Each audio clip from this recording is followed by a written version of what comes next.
All right, I stayed in camp last night just outside of Harpers Ferry, which is down there somewhere. And I'm hiking up here. This is the Weaverton Cliffs. I was told that I had to come see this. It's a little bit of a cloudy day. It's the East Coast and the AT, and so it's raining. Big surprise. Anyways, it's a nice start to the day, and if the rain stays light, it'll be rather pleasant. Well, I'm here at the Edward Garvey shelter. It's about 4.3 miles to my next stop. I'm just stopping here for lunch.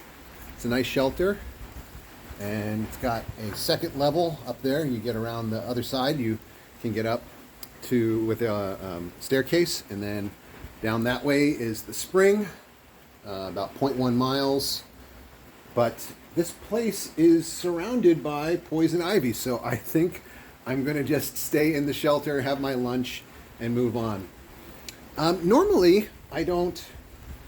It normally takes me a few days, maybe 2 or 3 days, to get to a place where I feel like I'm able to have kind of a time of spiritual reflection and, just to get out of the normal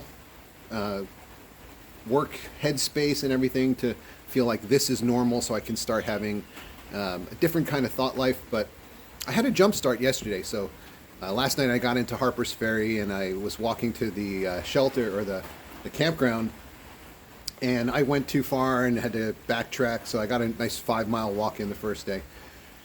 And finally found the campground. I got there, and actually as I was walking up the road, the last part, about a quarter mile away, and this little kid comes out of a house. He's dressed in his PJs, and he's holding the door open. He goes, "What are you doing?" And I said, "Well, I'm walking up to the campground."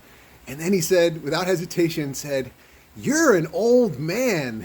And then he ran back inside and did his little drive-by. And that kick-started the whole reflection process, because I am an old man. I'm getting there, and the gray is coming out. You can start to see it. I'm going to let this beard grow out, and it'll be very, very mixed with gray.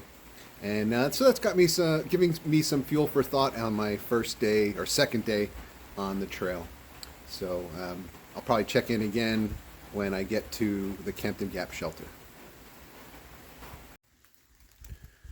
Well, it's the end of the first day of hiking. It's only 4 in the afternoon, and I normally would have gone a little bit further. It's about 5 miles to the next shelter, but I promised myself I was going to take it easy the first couple of days. So 10-mile day is good enough. I'm set up my camp. That's my hammock underneath there.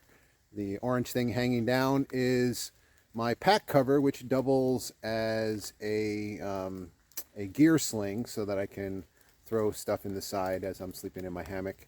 That's what keeps me out of the rain, because it is still raining very lightly. And there is a shelter down there. It's kind of hard to see, and a spring. There's not a lot of water up here. So after a day of contemplating my mortality, I am going to get an early rest and hopefully get an early start. I'm going to eat a couple snacks, hang out for a bit, and then make dinner, and then go to bed. All right.